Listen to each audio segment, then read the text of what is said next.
ఈ వీడియో చూసే ముందు ఒక లైక్ కొట్టి జై శ్రీరామ్ అని కామెంట్ చేయండి. దీపం పరబ్రహ్మ స్వరూపం. దీపం వెలుగులో లక్ష్మీదేవి కొలువై ఉంటుంది. మీ ఇల్లంతా కనక వర్షంతో నిండిపోవాలంటే మన శాస్త్రాల్లో చెప్పిన విధంగా ఇంట్లో దీపారాధన చేసి చూడండి. ఖచ్చితంగా మీ పూజలకు రెట్టింపు ఫలితం లభిస్తుంది. మీ పూజలన్నీ దేవుని పాదాల దగ్గరకు చేరుతాయి. కాబట్టి జీవితంలో త్వరగా ధనవంతులు కావాలనుకునేవారు కేవలం 5 నిమిషాల్లోనే ఇంట్లో ఎలా దీపారాధన చేసుకోవాలి, ఎలాంటి నియమాలను పాటించాలి అనే విషయాలను ఈ వీడియోలో తెలుసుకుందాం. ముందుగా ఈ వీడియోకి ఒక లైక్ కొట్టి మన ఛానల్ని సబ్స్క్రైబ్ చేసుకోండి. లైక్ కొట్టడం మాత్రం అస్సలు మర్చిపోకండి. దీపారాధన చేయడానికి కొన్ని పద్ధతులున్నాయి. ఎలా పడితే అలా దీపారాధన చేస్తే మీ పూజలకు ఎటువంటి పుణ్యఫలితం లభించదు. ఇంట్లో దీపారాధన చేసే ఆడవారు ఉదయాన్నే నిద్రలేచి ఇల్లంతా శుభ్రం చేసుకుని ఇంట్లో దీపారాధన చేసుకోవాలి. బ్రహ్మ ముహూర్తంలో దీపారాధన చేస్తే మీ పూజలకు కోటిరెట్ల పుణ్యఫలితం లభిస్తుంది. బ్రహ్మ ముహూర్తంలో పూజలు చేయలేని వారు 10 గంటల్లోపే ఇంట్లో పూజ పూర్తి చేసుకోవాలి. దీపారాధనను చాలా నిష్టగా చేయాలి. దీపారాధన గురించి అనేక విషయాలు వాడుకలో ఉన్నాయి. ఇంట్లో శివునికి పూజ చేసేటప్పుడు శివుడికి ఎడమవైపున దీపాన్ని వెలిగించాలి. అలాగే విష్ణువుని పూజించేటప్పుడు విష్ణువు కుడివైపున దీపాన్ని వెలిగించాలి. కాని ఎట్టి పరిస్థితుల్లోనూ దేవుడికి ఎదురుగా దీపాన్ని వెలిగించకూడదు. ఇక వివాహమైన ఆడవారు తప్పనిసరిగా చీర కట్టుకొని కాళ్లకు పసుపు రాసుకొని పాపిట్లో కుంకుమ బొట్టు పెట్టుకొని చేతులు నిండా మట్టి గాజులు వేసుకొని ఇంట్లో దీపారాధన చేసుకోవాలి. అప్పుడు మాత్రమే మీ పూజలకు ముక్కోటి దేవతలు సంతోషించి మీ ఇంట్లోకి అడుగు పెడతారు. ఇంట్లో దీపారాధన చేసే ముందు ఇల్లంతా పసుపు నీళ్లు చిలకరించి పూజ గదిలో ఒక చిన్న ముగ్గు వేసి ఇంట్లో పూజ ప్రారంభించాలి. ఎరుపు రంగు వస్త్రాలను ధరించి ఇంట్లో పూజ చేస్తే మీ ఇంటి ఐశ్వర్యానికి లోటు లేకుండా ఉంటుంది. పూజ గదిలో ఉన్న దేవుని పటాలకు గంధం బొట్లు పెడితే చాలా మంచిది.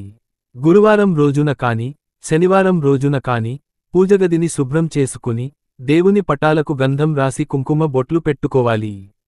ఇంట్లో దీపారాధన చేసే సమయంలో ఒక చిన్న రాగి చెంబులో మంచి నీళ్లు పోసి మీ పూజ గదిలో పెట్టుకోండి.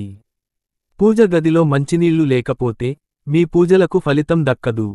పూజలో దేవునికి నైవేద్యం పెట్టి నైవేద్యం చుట్టూ మంచినీళ్లు చిలకరించి దేవునికి నమస్కారం చేసుకోవాలి. అప్పుడు మాత్రమే మీ నైవేద్యాన్ని దేవుడు స్వీకరిస్తాడు. ప్రతి ఒక్కరూ 2 వత్తులతో దీపారాధన చేస్తారు. కాని 5 వత్తులతో దీపారాధన చేస్తే విశేషమైన ధనలాభాలు సిద్ధిస్తాయి. డబ్బు కొరత ఏర్పడకుండా ఉంటుంది. మీ కోరిక ఏదైనా సరే అది వెంటనే నెరవేరాలంటే పూజ గదిలో ఒక దీపం వెలిగించి దేవునికి నైవేద్యంగా ఎండు ద్రాక్షను సమర్పించి దేవునికి నమస్కారం చేసుకుంటే చాలు. మీ కోరికలు ఖచ్చితంగా నెరవేరుతాయి. దేవునికి నైవేద్యంగా ఒక చిన్న బెల్లం ముక్కను నివేదించిన మీ పూజలకు రెట్టింపు పుణ్యఫలితం లభిస్తుంది. అలాగే పంచదారను నైవేద్యంగా సమర్పిస్తే మీ పిల్లలకు ఎలాంటి సమస్యలు ఏర్పడకుండా ఉంటాయి.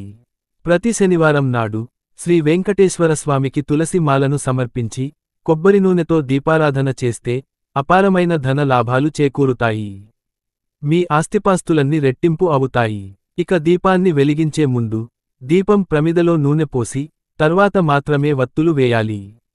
విశేషంగా శుక్రవారం దీపారాధన చేసేవారు లక్ష్మీదేవి పటం ముందు తెల్లని బియ్యం పోసి దాని మీద దీపం కుంది పెట్టి అందులో దీపారాధన చేస్తే విపరీతమైన ఐశ్వర్యం కలిసొస్తుంది. విశేషంగా పండుగ రోజుల్లో కాని ఏదైనా వ్రతాలు చేసేటప్పుడు కాని వెండి ప్రమిదల్లో దీపారాధన చేస్తే మీ కుటుంబానికి అష్టనిధులు కలుగుతాయి. అనుకున్న పనులన్నీ సకాలంలోనే పూర్తవుతాయి. ఇక దీపారాధన చేసే సమయంలో అగ్గిపుల్లతో దీపాన్ని వెలిగించకూడదు. ఇంట్లో పూజ పూర్తయిన తర్వాత తప్పనిసరిగా 5 ప్రదక్షిణాలు చేసి దేవునికి నమస్కారం చేసుకోవాలి. లేదంటే మీ పూజలకు పుణ్యఫలితం లభించదు. ఇక తులసి ముందు దీపారాధన చేస్తే మీ ఇంట్లోకి దుష్టశక్తుల ప్రవేశించకుండా మీ ఇంట్లోకి దేవతలు అడుగు పెడతారు. మహాలక్ష్మి దేవికి ఆవు నెయ్యితో దీపారాధన చేస్తే జీవితాంతం అష్టైశ్వర్యాలను అనుభవిస్తారు. పితృదేవతలకు శ్రాద్ధాలు పెట్టే సమయంలో కొబ్బరి నూనెతో దీపారాధన చేస్తే మీ పితృదేవతలకు స్వర్గలోకాలు ప్రాప్తిస్తాయి. తామర వత్తులతో దీపారాధన చేస్తే శ్రీ మహాలక్ష్మి అనుగ్రహం తప్పక లభిస్తుంది. అప్పుల బాధలన్నీ తొలగిపోతాయి. అలాగే అరటినార వత్తులతో దీపారాధన చేస్తే మంచి సంతానం కలుగుతుంది. అలాగే జిల్లేడు వత్తులతో దీపారాధన చేస్తే మీ ఇంటి సంపద పెరుగుతుంది. అలాగే కుంకుమ నీటిలో వత్తులను తడిపి వాటితో దీపారాధన చేస్తే వైవాహిక చింతలు తొలగిపోతాయి. వివాహం కాని వారికి త్వరగా వివాహం కుదురుతుంది. పసుపు నీటిలో వత్తులను తడిపి వాటితో దీపారాధన చేస్తే అనారోగ్య సమస్యలన్నీ తొలగిపోయి మంచి ఆరోగ్యం సిద్ధిస్తుంది. ఇక దీపం వెలిగించినప్పుడు దీపం కింద ఒక చిన్న పళ్ళెం పెట్టుకోవాలి, లేదా ఒక తమలపాకునైనా పెట్టాలి. దీపాన్ని ఎట్టి పరిస్థితులలోనూ నేలపై పెట్టకూడదు. ఇక సాయంత్రం చేసే దీపారాధనకు రెట్టింపు పుణ్యఫలితం లభిస్తుంది. కాబట్టి ఉదయం దీపారాధన చేయలేని వారు సాయంత్రం సమయంలో పూజలు చేయండి. తూర్పు ముఖంగా పూజ గదిలో దీపం వెలిగిస్తే మీ కష్టాలన్నీ తొలగిపోతాయి. అలాగే పడమర ముఖంగా దీపం వెలిగిస్తే అప్పుల బాధలు తొలగిపోతాయి, కష్టములు తొలగును. ఉత్తర ముఖంగా దీపం వెలిగిస్తే విపరీతమైన ధనం కలిసొస్తుంది, కుటుంబంలో సుఖసంతోషాలు పెరుగుతాయి. దక్షిణముఖంగా ఎట్టి పరిస్థితుల్లోనూ దీపారాధన చేయకూడదు. శనీశ్వరుడంటే ప్రతి ఒక్కరూ భయపడిపోతారు. కాని మనలో జీవశక్తికి అలాగే ఆయుష్షుకు దేవుడు శనీశ్వరుడే. కాబట్టి ఏదైనా దేవాలయానికి వెళ్ళినప్పుడు నవగ్రహాలలో ఉన్న శనీశ్వరుని ముందు నువ్వుల నూనెతో దీపారాధన చేస్తే మీ ఆయుష్షు పెరుగుతుంది. మీ కుటుంబమంతా ఆయురారోగ్యాలతో సిరిసంపదలతో జీవిస్తారు. భక్తి శ్రద్ధలతో చేసే పూజలకు దేవుని ఆశీర్వాదం తప్పనిసరిగా లభిస్తుంది. దీపారాధనతో మీ ఇంటికి శాంతి చేకూరుతుంది. కుటుంబ సమస్యలన్నీ తొలగిపోతాయి. అందుకే దీపారాధనకు చాలా విశిష్టత ఉంటుంది.